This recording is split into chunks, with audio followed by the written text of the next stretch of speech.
Novel start کرتے ہیں آب حیات۔ جلال کے ساتھ ہونے والی وہ ملاقات اس کے لیے ایک اتفاق تھا، ایک ایسا اتفاق جسے وہ دوبارہ نہیں چاہتی تھی۔ اسے یہ اندازہ نہیں تھا کہ وہ اتفاق ملاقات اس کے لیے بہت خطرناک اثرات لے کر آنے والی تھی، مہینوں یا سالوں میں نہیں بلکہ دنوں میں۔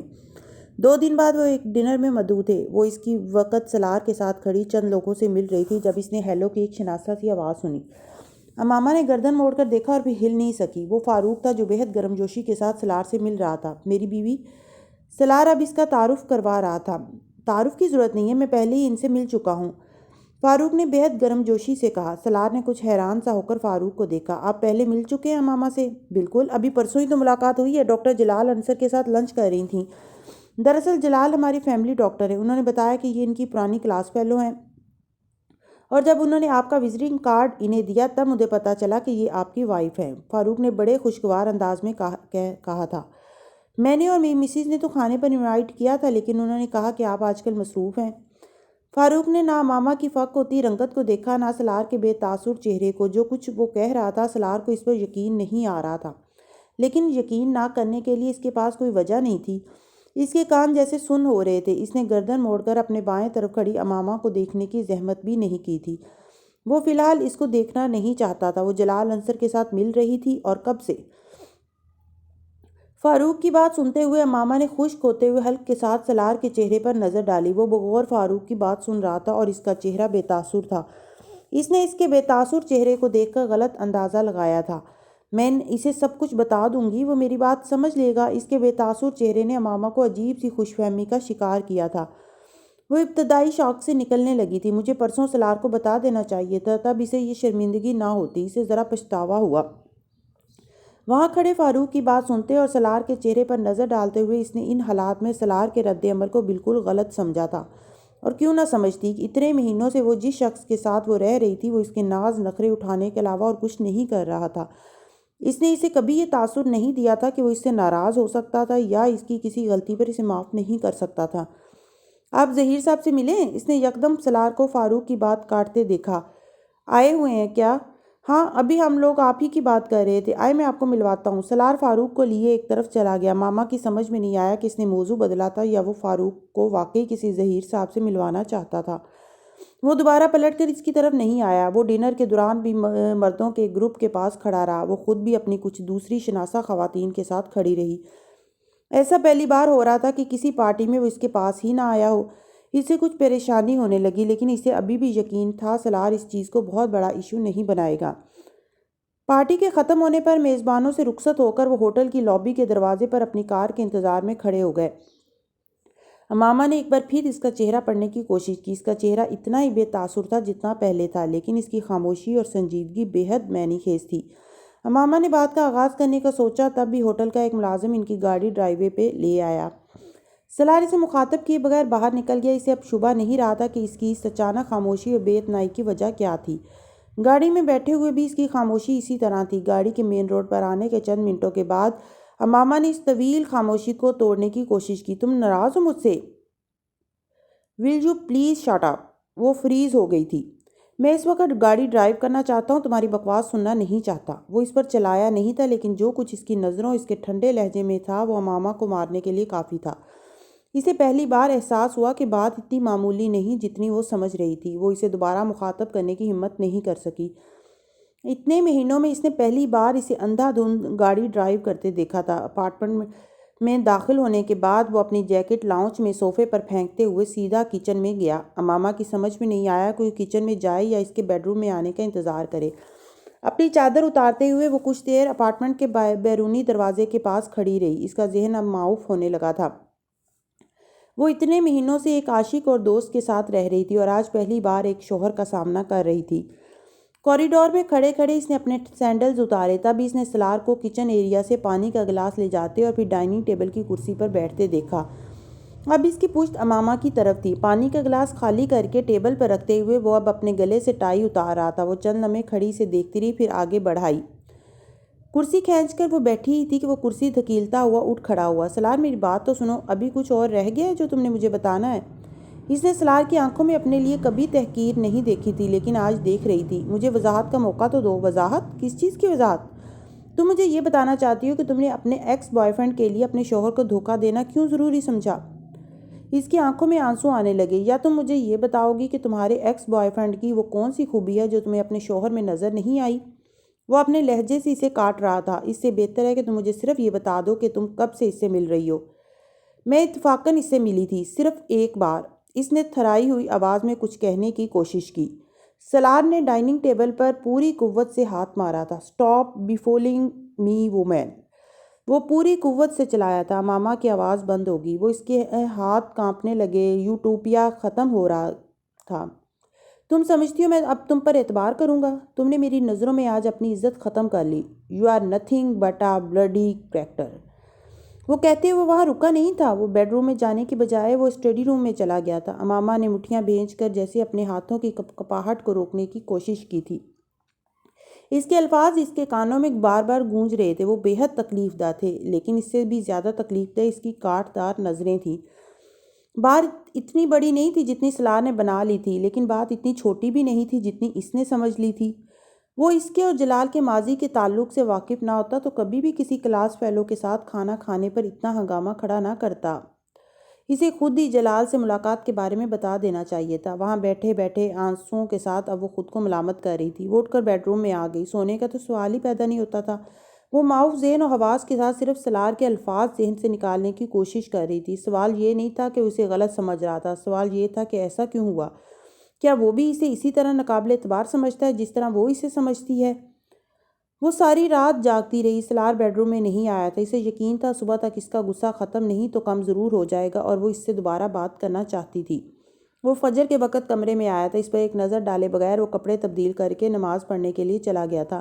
اس کی واپسی ہمیشہ کی طرح جم اور جاگنگ کے بعد آفس جانے سے کچھ دیر پہلے ہوئی تھی۔ اس نے امامہ کو تب بھی مخاطب نہیں کیا تھا۔ امامہ کے نکالے ہوئے کپڑوں کی بجائے وہ اپنے نکالے ہوئے کپڑے لے کر واش روم میں گیا تھا۔ وہ کچھ دل برداشتہ سی ہو کر کچن میں ناشتہ تیار کرنے لگی۔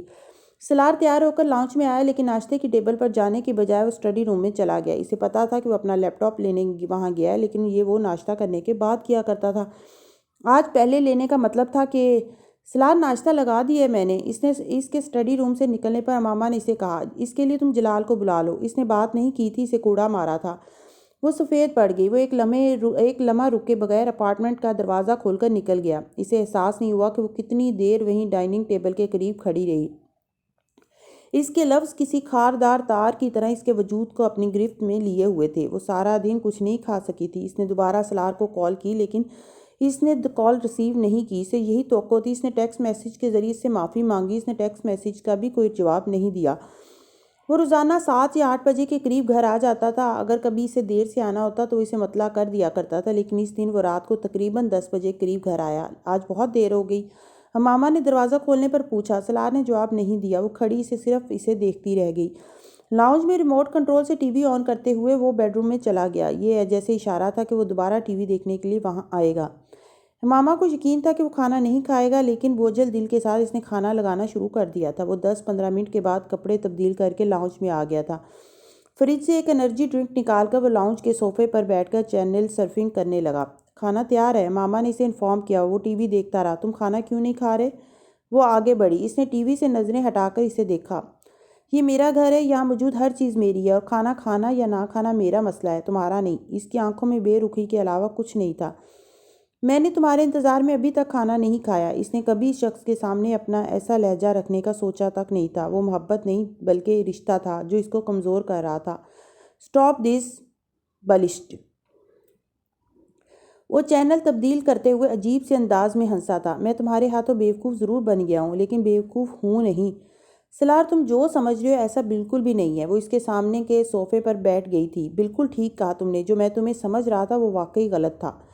امامہ کے حلق میں پھر گرہیں پڑنے لگی تھی۔ تم میری بات کیوں نہیں سن لیتے؟ اس نے بھرائی ہوئی آواز میں کہا۔ امامہ، آج میرے سامنے رونا مت۔ تم مجھے استعمال کر رہی ہو، ایکسپلائٹ کر رہی ہو، کرو، لیکن ایموشنلی بلیک میل مت کرو مجھے۔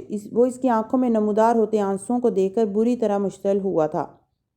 ٹھیک ہے، تم بات نہیں سننا چاہتے، مت سنو، لیکن معاف کر دو مجھے۔ میں تم سے ایکسکیوز کرتی ہوں، میری غلطی تھی، مجھے اس سے نہیں ملنا چاہیے تھا۔ اس نے کپ کپاتی ہوئی آواز میں کہا تھا۔ دنیا کا سب سے مشکل کام اپنے ناکردہ گناہ کے لیے معذرت کرنا تھا۔ اسے اب احساس ہو رہا تھا۔ اس طرح ملنے کی بجائے تمہیں اس سے شادی کر لینی چاہیے۔ اس نے اس کی بات کاٹ کر کہا تھا۔ سلار وہ شادی شدہ ہے؟ وہ بات مکمل نہیں کر سکی، اس کے آنسو بہنے لگے تھے اور اس کے بعد ادھورا چھوڑنے پر وہ سلگا تھا۔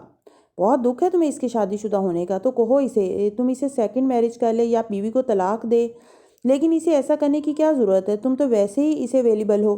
وہ سانس نہیں لے سکی، کم از کم اسے اس کی زبان سے یہ سننے کی توقع نہیں تھی۔ کیا مطلب ہے تمہارا؟ اس نے بے یقینی سے کہا۔ تم کو جو مطلب نکالنا ہے نکال لو، اس نے سامنے پڑی ٹیبل پر انرجی ڈرنک کا کین اور ریموٹ کنٹرول دونوں رکھتے ہوئے کہا۔ میرے کریکٹر پر بات کر رہے ہو تم؟ اس کا چہرہ سرخ ہونے لگا۔ کریکٹر ہے تمہارا؟ اس نے اس کی آنکھوں میں آنکھیں ڈالتے ہوئے کہا تھا۔ کریکٹر تھا تو شادی کی تھی تم نے؟ اسے اپنی بھرائی ہوئی آواز سے خود جھنجھلاہٹ ہونے لگی تھی۔ شادی نہیں، غلطی کی تھی۔ And I agree. وہ اس کا منہ دیکھ کر رہ گئی۔ خاموشی کا ایک لمبا وقفہ آیا، پھر اس نے اپنے حلق میں پھنسا آنسوؤں کا گولا نگلتے ہوئے کہا، میری فیملی ہوتی نا تو میں تم سے اس طرح کی ایک بات بھی نہ سنتی، لیکن اب اور کچھ مت کہنا ورنہ میں تمہارا گھر چھوڑ کر چلی جاؤں گی۔ سلار نے جواب میں ٹیبل پر پڑا اپنا سیل فون اٹھایا۔ اس نے فرقان کو کال کی۔ تمہارا ڈرائیور سو تو نہیں گیا؟ نہیں، دوسری طرف سے فرقان نے کہا۔ تمہیں ضرورت ہے؟ ہاں۔ اچھا، میں اسے بتاتا ہوں۔ سلار نے سیل فون بند کر دیا۔ ڈرائیور تمہیں چھوڑ آتا ہے، تم پیکنگ کر کے جا سکتی ہو، لیکن مجھے کبھی یہ دھمکی مت دینا کہ تم گھر چھوڑ کر چلی جاؤ گی۔ جو کچھ تم میرے گھر میں بیٹھ کر کر رہی ہو بہتر ہے تم یہاں سے چلی جاؤ۔ وہ اٹھ کر بیڈ روم میں چلا گیا تھا۔ وہ بت کی طرح وہیں بیٹھی رہی۔ اس نے اسے دھکے دے کر گھر سے نہیں نکالا تھا، لیکن وہ یہی محسوس کر رہی تھی۔ چند منٹ وہ وہیں بیٹھی رہی، پھر وہ یکدم اٹھ کر اپارٹمنٹ سے باہر نکل آئی۔ لفٹ میں اس نے اپنے دوپٹے سے بھیگی آنکھوں اور چہرے کو رگڑ کر خشک کرنے کی کوشش کی۔ وہ ڈرائیور کے سوالوں سے بچنا چاہتی تھی۔ مجھے سعیدہ اماں کی طرف چھوڑ دو۔ اس کے نیچے پہنچنے تک ڈرائیور فرقان کی گاڑی نکالے ہوئے تھا۔ اس نے گاڑی کی پچھلی سیٹ پر بیٹھتے ہوئے اسے کہا۔ رات کے 11:15 بجے پہ گاڑی کی پچھلی سیٹ پر وہ پورے راستے آنسو بہاتی اور آنکھوں کو رگڑتی رہی۔ اس نے زندگی میں ایسی بے عزتی کبھی محسوس نہیں کی تھی۔ اسے ایک بار پھر اپنے ماں باپ بری طرح یاد آ رہے تھے۔ سعیدہ اماں نے نیند سے اٹھ کر دروازہ کھولا اور اسے دروازے پر دیکھ کر وہ بری طرح پریشان ہوئی تھی، مگر اس سے زیادہ پریشان وہ اسے اندر آ کر بلک بلک کر روتے دیکھ کر ہوئی تھی۔ سلار نے گھر سے نکال دیا۔ وہ سن کر حواس باختہ ہو گئی تھی۔ وجہ کیا تھی؟ وہ سعیدہ اماں کو تو کیا کسی کو بھی نہیں بتا سکتی تھی۔ بھائی جان کو فون ملا کر دو، میں اس سے بات کرتی ہوں۔ ایسے کیسے گھر سے نکال سکتا ہے وہ؟ سعیدہ اماں کو غصہ آنے لگا تھا۔ اس نے ان کے اصرار کے باوجود آدھی رات کو ڈاکٹر سبت علی کو فون نہیں کیا۔ یہ مصیبت اس کی تھی، وہ اس کے لیے لوگوں کی نیندیں خراب نہیں کرنا چاہتی تھی۔ وہ خود پچھلی رات نہیں سوئی اور اب اسی طرح روتے ہوئے اس کا سر درد سے پھٹنے لگا تھا۔ فجر کی نماز کے بعد وہ سونے کے لیے لیٹ گئی۔ نیند مشکل سے اسے آئی، لیکن آ گئی۔ دوپہر اس کی آنکھ کھلی اور آنکھ کھلنے پر اسے یہ سب کچھ بھیانک خواب کی طرح لگا۔ سلار نے کوئی فون تو نہیں کیا؟ اس نے سعیدہ اماں کے کمرے میں آنے پر پوچھا۔ نہیں، تم نہا لو، میں کھانا لگا رہی ہوں، پھر بھائی صاحب کی طرف چلتے ہیں۔ سعیدہ اماں کہہ کر کمرے سے نکل گئیں۔ پتہ نہیں اسے کیوں امید تھی کہ وہ اب پچھتا رہا ہوگا۔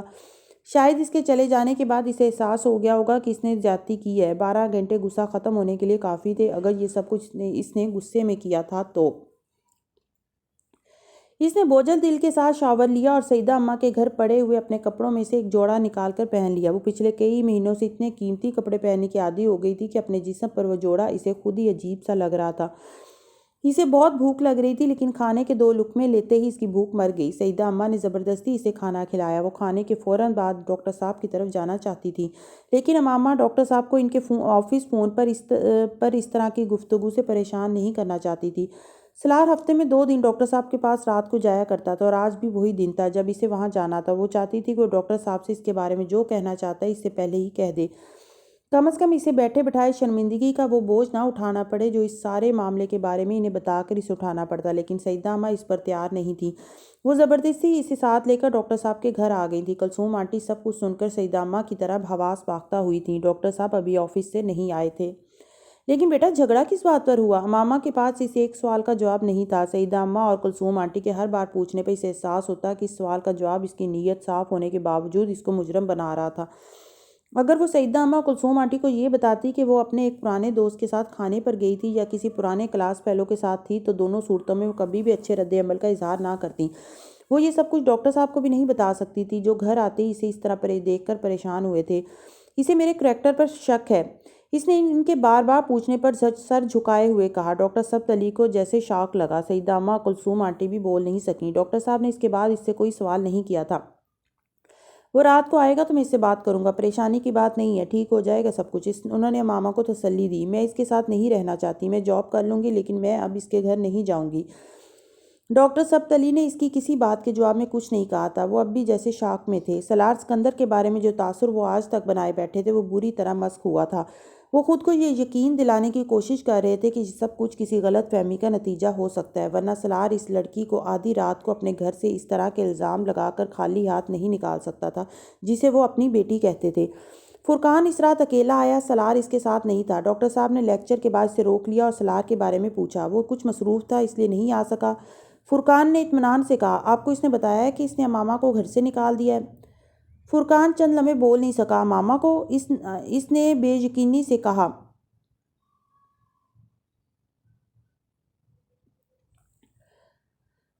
آپ کے ڈرائیور کے ذریعے ہی اس نے امامہ کو کل سعیدہ بہن کے گھر بھجوایا تھا۔ فرقان کو پچھلی رات سالار کی کال یاد آئی۔ مجھے یقین نہیں آ رہا، کیسے؟ مطلب؟ فرقان کا دماغ واقعی چکرا گیا تھا۔ سالار امامہ پر جس طرح جان چھڑکتا تھا، کم از کم اس کے لیے یہ بات ماننا ممکن نہیں تھا کہ وہ اسے گھر سے نکال سکتا ہے، اور وہ بھی اس طرح آدھی رات کو۔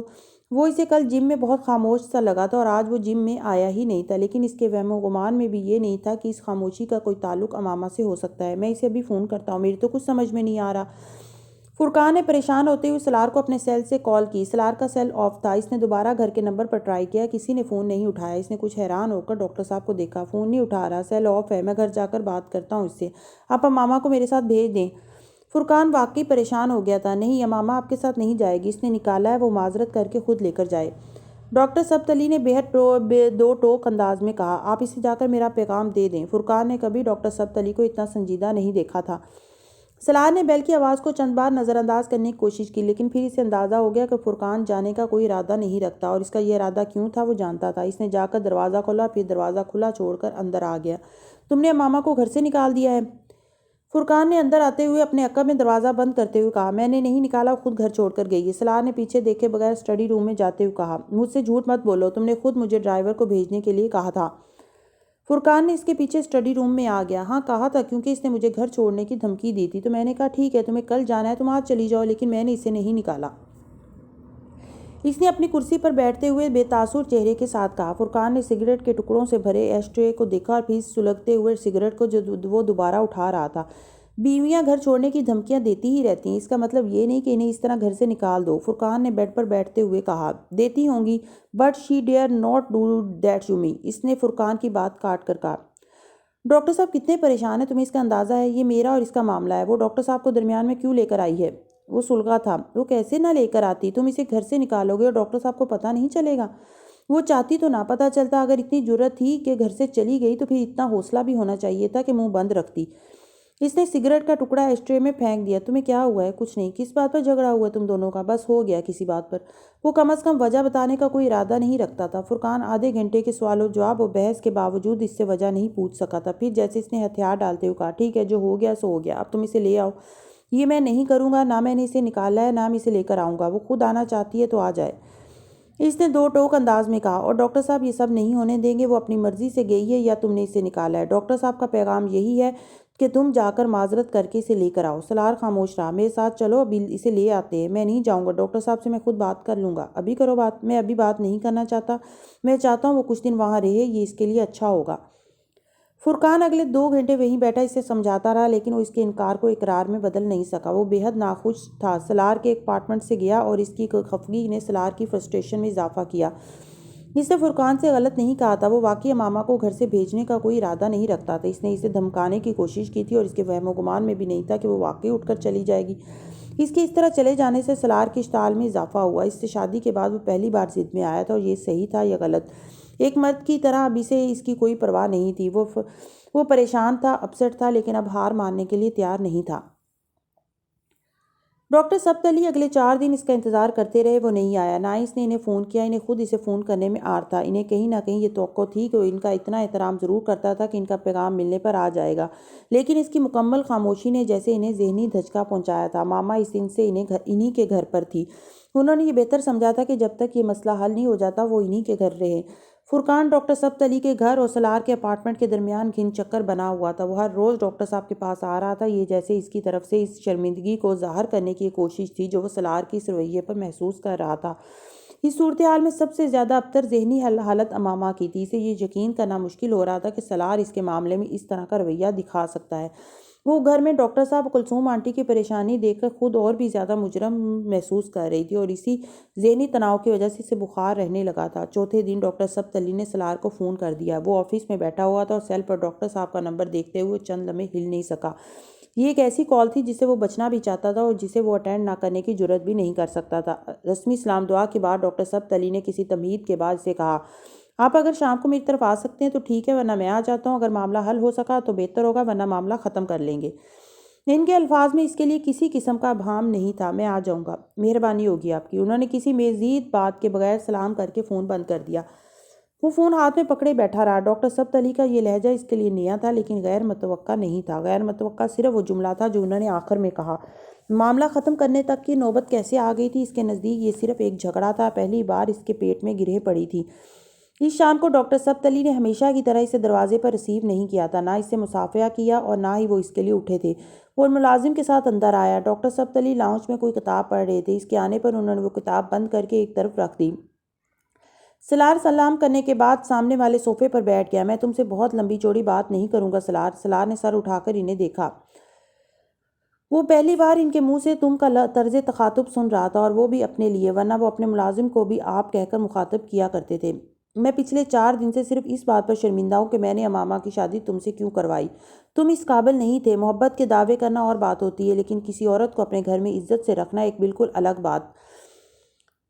تم صرف پہلا کام کر سکتے تھے۔ لاؤنج سے منسلک کمرے میں وہ ڈاکٹر صاحب کی آواز اور اس کی خاموشی دونوں کو سن رہی تھی۔ اپنی بیوی کو اس طرح گھر سے نکالنے والے مرد کو میں مرد تو کیا انسان بھی نہیں سمجھتا۔ تمہیں اگر اس بات کا پاس نہیں تھا تو کہ وہ تمہاری بیوی ہے تو اس بات کا پاس ہونا چاہیے تھا کہ وہ میری بیٹی ہے۔ میری بیٹی کو تم نے اس طرح خالی آدھی رات کو گھر سے نکالا ہے؟ میں نے اسے گھر سے نہیں نکالا، اور وہ خود۔ سلار نے کچھ کہنے کی کوشش کی۔ ڈاکٹر صاحب نے اس کی بات کاٹ دی۔ تم نے گاڑی ارینج کی تھی۔ اندر بیٹھی امامہ کانپنے لگی تھی۔ اس نے ڈاکٹر صاحب کو کبھی اتنی بلند آواز میں بات کرتے نہیں سنا تھا۔ تمہاری جرت کیسے ہوئی کہ تم اس کے کریکٹر کے بارے میں بات کرو؟ سلار نے نظریں اٹھا کے انہیں دیکھا۔ اس کا چہرہ سرخ ہو رہا تھا۔ آپ نے اس سے پوچھا کہ یہ بات میں نے کیوں کی تھی؟ اندر بیٹھی امامہ کا چہرہ فک ہو گیا تھا۔ صرف یہی ایک بات تھی جس پر وہ گلٹی تھی اور جس کے اعتراف وہ اتنے دن سے کسی سے نہیں کر پائی تھی۔ میں اس سے کچھ نہیں پوچھوں گا۔ میں تمہارے کردار کو نہیں جانتا لیکن وہ 9 سال سے میرے پاس ہے۔ وہ کوئی ایسا کام نہیں کر سکتی جس پر تم اس کے کردار پر انگلی اٹھاتے۔ اسے یقین تھا وہ اب جلال کا نام لے گا، اب لے گا۔ اس کا پورا جسم سرد پڑ رہا تھا۔ 1 2 3 4 5۔ اس کا دل سیکنڈ سے بھی زیادہ تیز رفتاری سے دھڑک رہا تھا۔ سلار کا ایک جملہ اس وقت ڈاکٹر صاحب کی نظروں میں اسے ہمیشہ کے لیے گرانے والا تھا، لیکن اس طرف خاموشی تھی۔ پھر امامہ نے اس کی آواز سنی۔ ایک لمحے کے لیے اسے لگا اس کا دل رک جائے گا۔ I am sorry. اسے یقین نہیں آیا۔ یہ وہ جملہ نہیں تھا جسے سننے کی اسے توقع تھی۔ اس کی معذرت نے اسے شوق دیا تھا تو ڈاکٹر صاحب کو کچھ اور مشتعل کیا۔ ایک بات یاد رکھنا تم سلار، جو کچھ تمہیں زندگی میں ملنا ہے اس عورت کے مقدر سے ملنا ہے۔ یہ تمہاری زندگی سے نکل گئی تو خواری کے سوا کچھ نہیں ہاتھ آنا تمہارے۔ ہاتھ ملو گے ساری عمر تم۔ تمہاری خوش قسمتی ہے کہ اللہ نے تمہیں امامہ کا کفیل بنایا ہے۔ کبھی رازق بننے کی کوشش بھی مت کرنا۔ تم رازق نہیں ہو اس کے۔ اللہ تم سے بہتر کفیل دے دے گا اسے، تم سے زیادہ مہربان، تم سے زیادہ خیال رکھنے والا۔ وہ کاٹو تو لہو نہیں کے مصداق بنا بیٹھا تھا۔ ڈاکٹر سبت علی نے کبھی ایسی باتیں نہیں کی تھیں، کبھی بھی نہیں۔ شرمساری سی شرمساری تھی جو وہ محسوس کر رہا تھا، اور اندر بیٹھی امامہ بھی ندامت کے ایک ایسے ہی سمندر میں غرق تھی۔ اسے گھر میں رکھنا ہے تو عزت سے رکھو، ورنہ ابھی اور اسی وقت اس کو چھوڑ دو۔ تم سے کئی گنا اچھے انسان کے ساتھ بیاہ دوں گا جو اسے تم سے زیادہ اچھے طریقے سے اپنے گھر کی عزت بنا کر رکھے گا۔ میں آپ سے اور اس سے بہت شرمندہ ہوں۔ آپ اسے بلائیں، میں اس سے معذرت کر لیتا ہوں۔ اسے گھٹنے ٹیکنے میں دیر نہیں لگی تھی۔ اندر بیٹھی امامہ زمین میں جیسے گڑ کر رہ گئی تھی۔ یہ آخری چیز تھی جس کی توقع اسے سلار سے تھی۔ کلثوم آنٹی سے بلانے آئی تھی اور اس کا دل چاہتا کہ وہ کہیں بھاگ جائے۔ زندگی میں اپنے شوہر کا جھکا ہوا سر دیکھنے سے بڑی ندامت کا سامنا اس نے آج تک نہیں کیا تھا۔ کیا ملامت تھی جو لاؤنج میں آ کر بیٹھتے ہوئے اس نے خود کو کی تھی؟ یہ سب کچھ اس کی غلطی سے شروع ہوا تھا۔ میں بہت زیادہ معذرت خواہ ہوں۔ جو کچھ ہوا نہیں ہونا چاہیے تھا، جو کچھ کیا غلط کیا میں نے، مجھے ایسا نہیں کرنا چاہیے تھا۔ اس نے سر یا نظریں اٹھائے بغیر اس کے بیٹھتے ہی کہا تھا۔ ماما کے رنج میں کچھ اور اضافہ ہوا۔ آج سلار کے ساتھ زیادتی ہوئی تھی اور اس کا ذمہ دار وہ اپنے آپ کو ٹھہرا رہی تھی۔ بیٹا آپ جانا چاہ رہی ہیں تو چلی جائیں، اور نہیں جانا چاہیں تو؟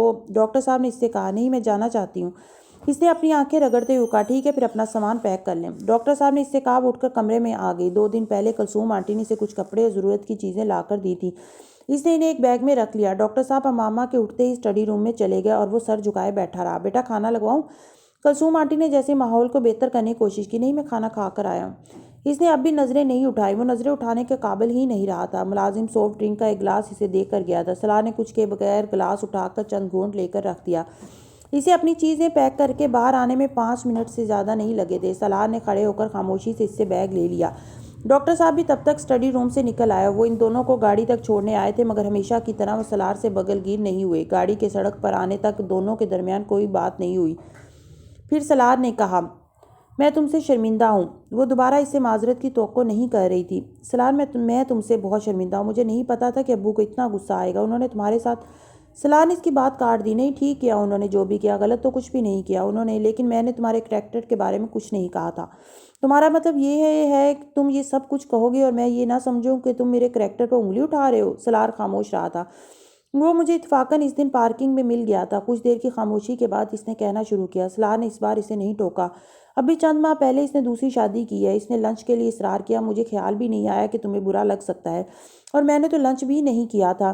کچھ دیر ریسٹورنٹ میں بیٹھے رہے، پھر وہ آدمی اور اس کی مسز آ گئی۔ مجھے دیر ہو رہی تھی تو میں وہاں سے گھر آ گئی۔ بس اتنی سی بات تھی۔ میری غلطی بس یہ تھی کہ میں نے تمہیں بتایا نہیں کہ میں اس سے ملی تھی، اور میری غلطی یہ تھی کہ میں نے تمہاری بات نہیں سنی، سن لینی چاہیے تھی۔ آئی اوور ریئیکٹڈ۔ وہ اب مدھم آواز میں اعتراف کر رہا تھا۔ بے عزتی کروانی تھی اس لیے، وہ بڑبڑایا تھا۔ وہ اس سے کہنا چاہتی تھی کہ وہ اس وقت اس کی کس قدر احسان مند ہو رہی تھی، لیکن وہ کہہ نہیں پا رہی تھی۔ اس کی ایک لمحے کی خاموشی نے اس کی عزت رکھ لی تھی اور پچھلے تمام دن کے رویوں کا جیسے کفارہ ادا کر دیا تھا۔ وہ احسان مندی کے علاوہ اس وقت اس شخص کے لیے کچھ محسوس نہیں کر رہی تھی۔ اس وقت تشکر اور شرمندگی کے علاوہ کوئی تیسری چیز اس کے پاس نہیں تھی۔ کچھ دیر خاموش رہی۔ مجھے نہیں پتا تھا کہ تمہیں کسی آدمی کے ساتھ میرا ملنا اتنا برا لگے گا، ورنہ میں تو کبھی… کچھ دیر کے بعد اس نے کہا تھا۔ سلار نے اس کی بات کاٹی۔ وہ کوئی آدمی نہیں تھا ماما، وہ اب میرے لیے صرف کوئی آدمی ہے۔ سلار نے گردن موڑ کر اسے دیکھا۔ اس نے ناک رگڑتے ہوئے آنکھوں کو ایک بار پھر صاف کرنے کی کوشش کی۔ طبیعت ٹھیک ہے تمہاری؟ ہاں ٹھیک ہے۔ اس نے ماما کی پیشانی پر ہاتھ رکھ کے جیسے ٹمپریچر چیک کیا۔ بخار ہے؟ تھوڑا سا ہے۔ ڈاکٹر کے پاس لے جاتا ہوں؟ نہیں، میڈیسن لے رہی ہوں، بیگ میں ہے۔ وہ خاموش ہو گیا۔ انہوں نے ایسی خاموشی میں پہلے کبھی سفر نہیں کیا تھا۔ اس ایک واقعے نے اعتماد کے اس رشتے میں کچھ عجیب دراڑیں ڈال دی تھیں جو پچھلے چند ماہ میں ان کے درمیان بن گیا تھا۔ اس رات گھر آ کر بھی ان کے درمیان بات چیت نہیں ہوئی تھی۔ ماما نے میڈیسن لے کر سونے کے لیے لیٹ کی اور سلار تقریباً ساری رات اسٹڈی روم میں بیٹھا سگریٹ پیتا رہا۔ وہ پچھلی 3-4 راتوں سے یہی کچھ کر رہا تھا، لیکن آج وہ بہت زیادہ پریشان تھا۔ آخری چیز جس کی وہ کبھی توقع نہیں کر سکتا تھا وہ ڈاکٹر سبتلی کا ایسا حد تک امیز رویہ تھا۔ یہ سب اس کی اپنی غلطی کا نتیجہ تھا اور اسے یہ ماننے میں عار نہیں تھا۔ اس کو اتنا غصہ کیوں آیا، اور اس طرح کا غصہ وہ خود بھی یہ سمجھ نہیں پایا تھا۔ وہ غسیل نہیں تھا۔ کم از کم پچھلے 10 سالوں میں ایسے بہت کم مواقع آئے تھے جن پر کسی نے اس کی خفگی اتنی طویل ہوتی جتنی امامہ سے ہو گئی تھی۔ وہ جلال سے جیلس نہیں تھا، وہ انسیکیور تھا۔ وہ اس کے معاملے میں اس طرح کے بے اختیار ہوتی تھی جس کا مظاہرہ وہ 10 سال پہلے بہت اچھی طرح دیکھ چکا تھا۔ جلال کا ایک دم دوبارہ ان کی زندگی کے منظر نامے پر اس طرح نمودار ہونا سلار کو ایک مرد کے طور پر بے حد ہتک محسوس ہوئی تھی۔ وہ پچھلے کئی مہینوں سے اسے خوش کرنے کے لیے آخری حد تک جا رہا تھا۔ اس نے اس کے ناز نخرے اٹھانے میں کوئی کسر نہیں چھوڑی تھی۔ شعوری اور لاشعوری طور پر ایک مرد کی طرح وہ ہر وہ چیز کر رہا تھا جو امامہ کو خوش کرتی۔ اسے یقین تھا وہ سب کچھ امامہ کے دل سے جلال انصر نامی شخص سے متعلقہ ہر طرح کے جذبات نکال دے گا، اور اسے محسوس ہونے لگا تھا کہ ایسا ہو بھی رہا ہے۔ وہ اس کے قریب آ رہی تھی، لیکن جلال انصر کسی بھوت کی طرح ایک یکدم دوبارہ نمودار ہو گیا تھا۔ اسے یقین نہیں آ رہا تھا کہ وہ اس سے اتنی خوبصورتی سے دھوکہ دے رہی تھی۔ 2 دن پہلے ہونے والی ایک ایک بات کو یاد کر کر کے وہ سلگتا رہا۔ وہ اگر اتفاقی ملاقات بھی تھی تو اس کے بعد اس نے امامہ کی جو حالت دیکھی تھی وہ اس کے لیے ناقابل برداشت تھی۔ 4 دن تک وہ آفس، گھر، جم، ہر جگہ صرف ایک ہی بات کے بارے میں سوچ کر جیسے پاگل ہو رہا تھا۔ وہ ایسا کیسے کر سکتی تھی؟ اس دن اس کے آفس میں جو آخری چیز امامہ بھولی تھی وہ باتھ روم بیسن کی سیل پر اس کی شادی کی رنگ تھی۔ وہ رنگ اس کے جانے کے بعد سلار کو وہاں ملی تھی۔ اس کا خیال تھا اسے گھر پہنچ کر رنگ یاد آ جائے گی، لیکن اس دن تو کیا، اگلے 2 دن تک امامہ کو وہ رنگ یاد نہیں آئی تھی۔ یہ بات سلار کے لیے حیران کن تھی۔ وہ مسلسل انگلی میں رہنے والی کسی قیمتی چیز کو اس طرح کیسے فراموش کر سکتی تھی؟ جلال انصر سے ہونے والی اس ملاقات کے بعد اس نے اس رنگ کے اتارنے کو جیسے نیا مفہوم پہنا دیا تھا۔ اس کی زندگی میں سلار سکندر کے ساتھ باندھے ہوئے اس رشتے کی شاید وقتی اہمیت تھی، دلی نہیں۔ سلار کو ایک نیا مفہوم ڈھونڈنے میں دیر نہیں لگی تھی، مگر اس اشتعال میں بھی وہ کوئی ایسا ارادہ نہیں رکھتا تھا کہ امامہ کے ساتھ ہونے والے اس جھگڑے کو جلال کے نام کا ٹیگ لگا کر سب کے سامنے رکھ دیتا۔ اس کے حوالے سے یہ ایک آخری چیز تھی جو وہ کرتا۔ اس کا خیال تھا کہ وہ چند دن مزید اسے اسی طرح وہاں رہنے دے گا اور پھر آنے کے لیے کہہ دے گا، لیکن ڈاکٹر سبت علی کے گھر جانے کے بعد معاملات نے جو رخ اختیار کیا وہ اس کے وہم و گمان میں بھی نہیں تھا۔ باجی آپ کہاں تھیں؟ اگلی صبح وہ ملازمہ کے بیل دینے پر جاگی تھی۔ دروازہ کھولنے پر اسے دیکھتے ہی ملازمہ نے پوچھا، میں چند دن اپنے گھر رہنے کے لیے گئی ہوئی تھی۔ اس نے ٹالنے والے انداز میں کہا، طبیعت ٹھیک ہے آپ کی؟ ملازمہ نے اس کا چہرہ غور سے دیکھتے ہوئے کہا، ہاں نہیں بس تھوڑا سا بخار ہے اور کچھ نہیں۔ اس نے مسکرانے کی کوشش کی، کوئی خوشخبری تو نہیں ہے باجی؟ وہ بیڈ روم کی طرف جاتے ہوئے ملازمہ کے جوش پر ٹھٹکے اور پھر بری طرح شرمندہ ہوئی۔ ایسی کوئی بات نہیں ہے، تم صفائی کرو۔ منہ ہاتھ دھو کر اور کپڑے تبدیل کر کے جب وہ واپس آئی تو ملازمہ اسٹڈی روم کی صفائی کر رہی تھی۔ سگریٹ کے ٹکڑوں سے بھرے ایش ٹرے نے اسے چونکا دیا تھا۔ مجھے لگتا ہے باجی سلار صاحب سگریٹ پینے لگے ہیں، ہر روز اسی طرح ایش ٹرے بھرا ہوتا ہے سگریٹوں سے، اب روز روز تو کوئی مہمان نہیں آتا ہوگا۔ ملازمہ نے ایش ٹرے خالی کرتے ہوئے اس پر جیسے انکشاف کیا۔ وہ جواب دیے بغیر وہاں سے نکل آئی۔ کچن کے فریج میں ہر چیز اسی طرح پڑی تھی جس طرح وہ چھوڑ کر گئی تھی۔ وہ یقیناً پچھلے کچھ دنوں میں گھر پر کھانا نہیں کھا رہا تھا، ورنہ فریز کی ہوئی چیزوں میں سے کچھ نہ کچھ استعمال ہوا ہوتا۔ فون کی بیل ہونے پر وہ کچن میں اپنے لیے ناشتہ بناتے ہوئے باہر نکل آئی۔ وہ سلار تھا جو عام طور پر اسی وقت اسے کال کیا کرتا تھا۔ اتنے دنوں کے وقفے کے بعد فون پر اس کی آواز اسے بہت عجیب لگی تھی۔ کیسی طبیعت ہے تمہاری؟ وہ پوچھ رہا تھا۔ میں ٹھیک ہوں، اس نے کہا تھا۔ ناشتہ کر کے گئے تھے آفس؟ اسے کچن میں کوئی استعمال شدہ برتن نظر نہیں آیا تھا۔ نہیں، لیٹ ہو گیا تھا، ناشتے کے لیے ٹائم نہیں تھا۔ مجھے جگا دیا ہوتا میں بنا دیتی، اس نے کہا۔ نہیں، مجھے بھوک بھی نہیں تھی۔ رسمی جملوں کے بعد اب وہ خندق آ گئی تھی جس سے وہ دونوں بچنا چاہ رہے تھے اور بچ نہیں پا رہے تھے۔ ایک دوسرے سے کچھ کہنے کے لیے ان کے پاس یکدم الفاظ نہیں تھے اور وہ خود کوئی بات ڈھونڈنے میں ناکام رہنے کے بعد اس سے پوچھنے لگا، کچھ نہیں؟ وہ بھی اتنی ہی خالی تھی۔ رات کو کہیں باہر کھانا کھانے چلیں گے، اس نے کہا۔ اچھا۔ گفتگو پھر اسکوائر ون پر آ گئی تھی۔ سلار نے خدا حافظ کہہ کر فون بند کر دیا۔ وہ بہت دیر ریسیور پکڑے بیٹھی رہی۔ بہت فرق تھا اس گفتگو میں جو وہ ایک ہفتہ پہلے فون پر کرتے تھے اور اس گفتگو میں جو وہ اب کر رہے تھے۔ دراڑیں بھرنا زیادہ مشکل تھا کیونکہ نشان کبھی نہیں جاتے اور وہ بھی یہی دقت محسوس کر رہے تھے۔ اس نے زندگی میں اسے ایک ہفتے میں جو کچھ سیکھا تھا وہ شادی کے اتنے مہینوں میں نہیں سیکھا تھا۔ کسی انسان کی محبت کبھی غیر مشروط نہیں ہو سکتی، خاص طور پر تب جب کوئی محبت شادی نام کے رشتے میں بھی بندھی ہو۔ سلار کی محبت بھی نہیں تھی۔ ایک ناخوشگوار واقعہ اسے آسمان سے زمین پر لے آیا تھا۔ وہ زمینی حقائق اسے پہلی بار نظر آئے تھے جو پہلے اس کی نظروں سے اوجھل تھے۔ وہ صرف محبوبہ نہیں تھی، بیوی بن چکی تھی۔ ایک مرد کے لیے اسے اب زندگی دل اور ذہن سے نکالنا زیادہ آسان تھا۔ سلار نے دوسروں کی نظروں میں اس کی تو عزت ضرور رکھ لی تھی لیکن اس کی اپنی نظروں میں اسے بہت بے وقت کر دیا تھا۔ خوش فہمیوں اور توقعات کا پہاڑ آہستہ آہستہ ریزہ ہو رہا تھا۔ وہ شام کو جلدی گھر آ گیا تھا وہ جانتی تھی کہ یہ ارادی طور پر تھا۔ اس کے لیے بیرونی دروازہ کھولنے پر اس نے ہمیشہ کی طرح گرم جوشی سے اسے اپنے ساتھ نہیں لگایا تھا۔ اس سے نظریں ملانا، مسکرانا اور اس کے قریب آنا شاید اس کے لیے بھی بہت مشکل ہو گیا تھا۔ پہلے سب کچھ بے اختیار ہوتا تھا، اب کوشش کے باوجود بھی نہیں ہو پا رہا تھا۔ کھانے کے لیے باہر جاتے ہوئے بھی گاڑی میں ویسی ہی خاموشی تھی۔ دونوں وقفے سے کچھ پوچھتے پھر یک حرفی جواب کے بعد خاموش ہو جاتے۔ وہ پہلا ڈنر تھا جو انہوں نے ایک دوسرے کے سامنے بیٹھے اپنی ڈنر پلیٹ کو دیکھتے ہوئے کیا تھا اور دونوں نے کھانا کسی بھی دلچسپی کے بغیر کھایا تھا۔ واپسی بھی اسی خاموشی کے ساتھ ہوئی تھی۔ وہ ایک بار پھر سونے کے لیے بیڈ روم میں اور وہ اسٹڈی روم میں چلا گیا تھا۔ اگلی صبح اس نے ایش ٹرے پھر سگریٹ کے ٹکڑوں سے بھرا ہوا دیکھا۔ وہ فجر کے بعد اسٹڈی روم میں گئی جب وہ جم میں تھا۔ وہ بھرا ہوا ایش ٹرے اس کی ذہنی حالت کو کسی دوسری چیز سے زیادہ بہتر طریقے سے بیان کر رہا تھا۔ وہ اس بات سے پریشان ہوئی کہ وہ اسموکر نہیں تھا لیکن عادی بن رہا تھا۔ پوچھنے کا فائدہ نہیں تھا، اس کے پاس کوئی نہ کوئی وجہ ضرور ہوتی۔ اگلے دن وہ تقریباً ایک ہفتے کے بعد ناشتے کی ٹیبل پر تھے۔ بات کرنا نظر ملانے سے زیادہ آسان تھا اور وہ بات کرنے کی کوشش کر رہے تھے۔ دونوں اپنی اپنی جگہ شرمندگی اور ان تکلیف دہ احساسات کو ختم کرنے کی جدوجہد میں مصروف تھے جو اس ٹیبل پر بن بلائے مہمانوں کی طرح موجود تھے، لیکن وہ مہمان ٹیبل چھوڑنے پر تیار نہیں تھے۔ ایک ہفتے کے بعد وہ گھر کا بنا ہوا لنچ آفس لے کر جا رہا تھا۔ وہ ماما سے کہہ نہیں سکا کہ اس نے پورا ہفتہ گھر پر ناشتے سمیت کھانا کھانا ہی چھوڑ دیا تھا۔ وہ گھر اتنے دن اس کے لیے بھوت بنگلہ بنا رہا۔ گھر سے نکلتے ہوئے اس نے امامہ سے کہا، میری دراز میں تمہاری رنگ ہے، وہ لے لینا۔ امامہ نے جیسے کرنٹ کھا کر اپنا ہاتھ دیکھا۔